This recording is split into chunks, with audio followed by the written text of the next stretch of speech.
friends. If you've been here for a while, you probably know that I'm constantly investing in education, whether that's for my business, for art making, or for personal development. Education and learning are a constant in my life. So it goes without saying that I'm almost always reading a book or two on business. And today I want to share with you two of my favorites from this past year. But first, I want to say thank you for joining me today. If you like this video and think you might like to work with me personally to create consistent income in your art business, there's a link in the description below to apply for my Palette to Profit program. I'd love to chat with you and see if it's a good fit. In case we haven't met yet, my name is Jennifer Daly, and I'm a fine artist who makes a six-figure income just from my art.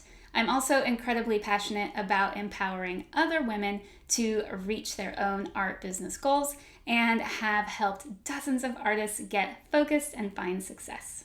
Okay, so the thing about most business books is that they don't necessarily apply to being a fine artist. You've usually got to work a little to translate the text meant for someone trying to build a huge corporation into something that makes sense for a solo artist entrepreneur.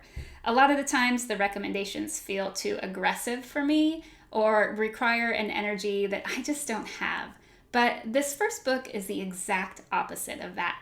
It's called The Soul Sourced Entrepreneur by Christine Caine. Christine started her own business journey as a musician and ended up a business coach. So her advice feels really applicable and gentle. In the book, you learn to check in with your own intuition to help you set goals and learn to trust yourself.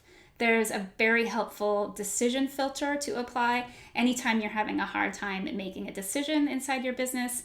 And after reading the book, I adjusted the way I plan my weeks to make sure I'm reviewing my previous week and learning from how things went so that every week I get more and more aligned with how I want to realistically spend my time. So I highly recommend The Soul Sourced Entrepreneur if you're already running a business and need some guidance on how to run a business that honors your creative spirit. Let me know in the comments if you're familiar with Christine Caine or her book already. She was a new find for me, and I'm so glad to have discovered her.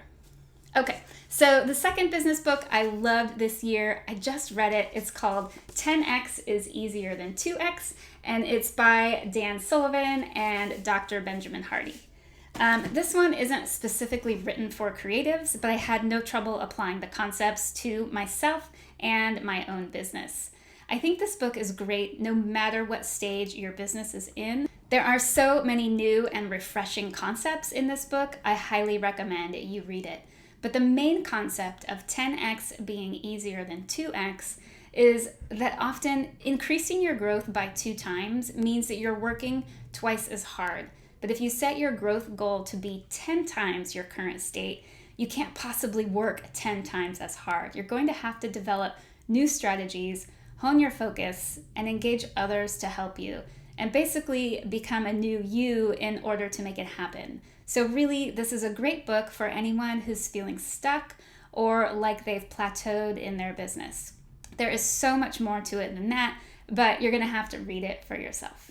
All right, that's it for today. Oh, actually, I wanted to share this bonus book, which is technically not a business book, but I think any artist would find it incredibly inspiring, and it's The Creative Act, A Way of Being by Rick Rubin, who mainly works with recording artists, but the text feels like it's written for visual artists and is such an inspiring and encouraging book looking at the creative process. One thing I love about it is that the chapters are quite short, so you can pick it up just for a page or two of inspiration when you're in the studio. It's really lovely to read, and I feel so understood.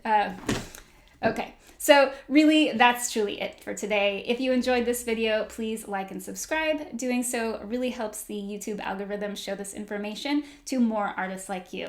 And finally, if you'd like to hear about the biggest mistakes I see new artists make in their businesses, then watch this video next. All right, thanks and have a great day.